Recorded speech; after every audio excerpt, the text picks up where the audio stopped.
अस्सलाम वालेकुम।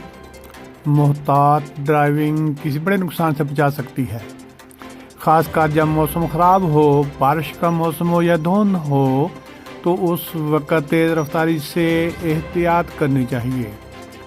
Salt range motorway colour कहार के नज़दीक बारिश की वजह से दर्जनों गाड़ियां आपस में टकरा गईं।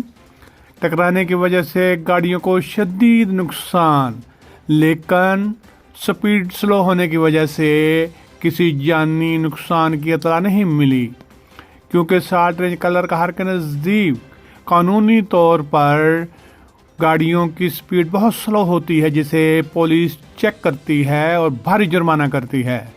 स्पीड कम होने की वजह से किसी जानी नुकसान का अंदेशा नहीं है, लेकिन दर्जनों गाड़ियां आपस में टकराने की वजह से गाड़ियों को बहुत नुकसान का सामना करना पड़ेगा।